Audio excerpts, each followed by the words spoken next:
एक राजकुमार थे। वह पढ़ने के लिए स्कूल जाते थे। वहाँ पर साधारण प्रजा के बच्चे भी पढ़ते थे। 5-7 लड़कों से उनकी दोस्ती हो गई थी। दोस्तों ने कहा कि आप आज राजकुमार हैं और हम लोगों के साथ पढ़ रहे हैं, हमारे मित्र हैं। जब आपको राज्य मिलेगा, राजगद्दी मिलेगी, उस समय आप मित्रता निभाइएगा, तब जानेंगे कि आप हमारे दोस्त हैं।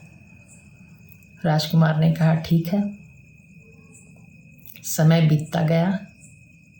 एक समय वह आया जब राजकुमार राजगद्दी पर बैठ गए। उन्हें वो सब बातें याद थी। उन्होंने अपने एक मित्र को बुलाया और कहा कि मैं 3 दिन के लिए तुम्हें राज्य देना चाहता हूँ। तो मित्र बहुत संकोच में पड़ गया। बोला नहीं नहीं, वो तो उस समय दोस्ती की बात थी, बचपन था हमारा, मैं राज्य नहीं लेना चाहता। किंतु राजकुमार के आग्रह से उसने 3 दिन के लिए राज्य को स्वीकार किया। राजकुमार ने कहा कि 3 दिन के लिए सब कुछ आपका। पहले दिन वह खाने पीने में मस्ती में लगा रहा। दूसरे दिन सैर सपाटे में, हर तरह के आनंद लेने में। तीसरा दिन भी बीत गया इन्हीं कामों में। रात आई तो बोला हम महलों में जाएंगे सोने के लिए। अब सब पेशोपेश में पड़े। उसका कहना था कि सब कुछ मेरा तो रानी भी मेरी। रानी बहुत पतिव्रता थी। उसने अपने कुलगुरु को बुलवा भेजा। कुलगुरु आए तो बोले तुम घबराओ नहीं बेटी, मैं इसका इंतजाम कर देता हूँ। कुलगुरु ने कहा कि आप महलों में जाना चाहते हैं, ठीक है, तो फिर राजा की तरह ही जाना होगा। तैयार होते हैं। हजामत करने वाले नाई को बुलवाया, क्या कि इनकी बढ़िया से हजामत कर दो। नाई ने 3 घंटे हजामत में लगा दिए। वो बार बार कह रहा था कि इतनी देर क्यों लगा रहे हो। बोले भाई राजा की तरह ही हजामत होगी, साधारण आदमी की तरह थोड़ी होगी। इसके बाद उन्हें नहवाया धुलाया गया। फिर वस्त्र पहनाने में 2 घंटे लग गए। इसके बाद इत्र तेल फुलेल बाकी सजावटें करने में सुबह आ गई। सुबह तो समय ख़त्म हो चुका था। 3 दिन वो राज्य राजकुमार को वापस मिल गया। अब राजकुमार ने, जो राजा बन चुका था, अपने दूसरे मित्र को बुलाया।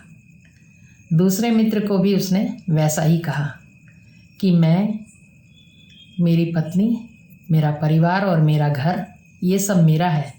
मैं आपकी प्रजा हूँ और आप राजा हैं। दूसरे मित्र ने मंत्री से पूछा कि मेरे अधिकार में क्या क्या है। मंत्री ने कहा राजन, ये सारी फौज, सिपाही, पलटन, ये सारा राज्य, सारा वैभव, सब कुछ आपका है। वो बहुत खुश हुआ। उसने तुरंत 15-20 अधिकारियों को बुलवाया और कहा कि राज्य में जिस जिस तरफ जहाँ जो कमी हो वह पता लगाओ और जल्दी पता लगाओ। सभी अधिकारी पता लगाने के लिए दौड़ पड़े। उन्होंने लाकर खबर दी कि फला गांव में ये चीज़ नहीं है, कुआं नहीं है, सड़क नहीं है, तालाब नहीं है, स्कूल नहीं है, चिकित्सा का कोई स्थान नहीं है। उसने कहा कि जहाँ जहाँ जो जो कमियां हों उनको जल्दी से जल्दी पूरा करो, जनता को किसी तरह की तकलीफ़ ना हो, हर तरफ सब कुछ अच्छा कर दो। सब दौड़ पड़े उसकी आज्ञा का पालन करने के लिए। तीसरा दिन जब बीत रहा था तो उसने पता लगाया काफ़ी काम हो चुका था और बाकी भी था। उसने आज्ञा दी कि जल्दी से जल्दी काम पूरा किया जाए और तीसरा दिन होने पर राजकुमार को उसका राज्य देकर वहाँ से हट गया। राजकुमार तो बहुत ही प्रसन्न हुआ। बोले, मैं तुम्हें नहीं जाने दूंगा मित्र, जो मैं इतने दिनों में जनता के बारे में सोच नहीं पाया, तुमने 3 दिनों में अपना धर्म निभाया। तुम सचमुच में मेरे मंत्री होने लायक हो और अब तुम नहीं जाओगे। अब मेरा साथ दो और राज्य का सारा कार्य देखो। और उसने अपने इस मित्र को अपने साथ रख लिया। हम लोगों को भी भगवान ने बाल्यावस्था, युवावस्था और वृद्धावस्था 3 दिए हैं दिन।